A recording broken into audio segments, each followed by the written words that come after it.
I'm Kent Knutson. My grandparents are Olaf and Sadie Svensson and Knutson. They're from Thor, Iowa, an all Norwegian town in about the middle part of Iowa, just south of Fort Dodge. I, of course, was raised in Minnesota with my father, Robert, and my wife, my wife is from a little town right next to us called Atska, which is another Norwegian town. So our Norwegian heritage goes back a long ways. My whole family, my father, mother, and sisters.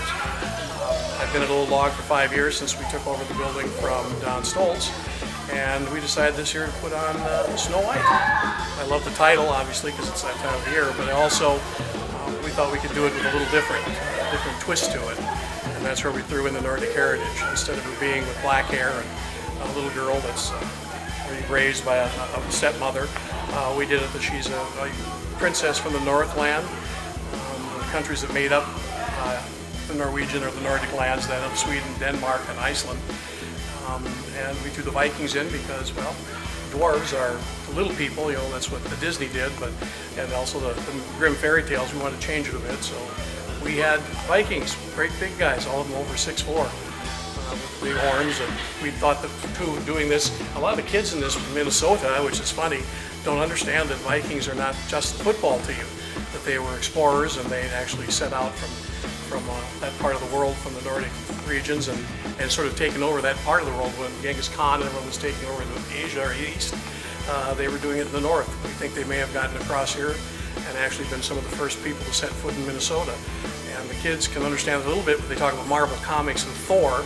So our play has got all of these. Got Odin, the god that was, of course, the father of all the Norwegian gods, just very similar to the Greek stories and Roman stories of Zeus and of the other characters that are, I guess, made up of mythology throughout the years. Well, the story of Snow White is, it's the same. I mean, we left the shell there, which is the young girl whose mother believes that she has to be the most beautiful of all, and suddenly her stepdaughter is more beautiful. And I thought, with things in the world right now the way they are, it seems like there's an awful lot of jealousy, a lot of comparing.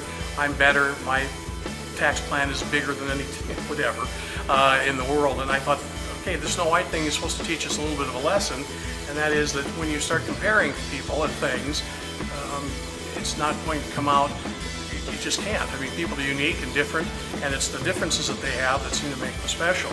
And the last year, especially in the United States, I felt that that's been diminished.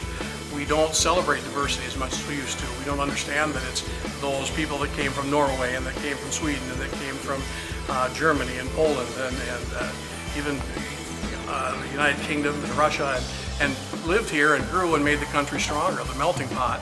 So I chose to do the story that would sort of take that, or I guess re-emphasize that. So it goes through the whole story, and of course the moral at the end is that Snow White meets these Vikings, and they're each of them different in their own way. They're each made kings of the 7 mountains, which is true of the Snow White legend. And then they go out and have adventures from there. The Vikings go out in the sea, but in every place they stopped, they left some of their heritage and some of their traditions, and of course those things become enveloped into the new civilizations, and they become stronger for all of them. So with Snow White at the end, she finds her prince. She is not a weak character. She's shown to be a strong young woman through the whole thing.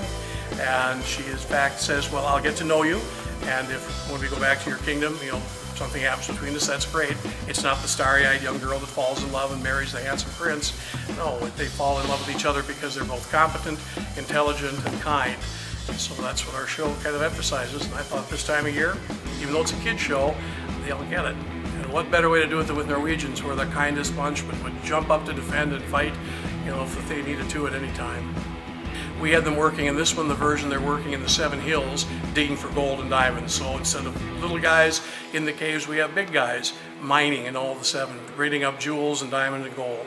So it's basically the same thing, just bigger guys, bigger chunks of diamonds.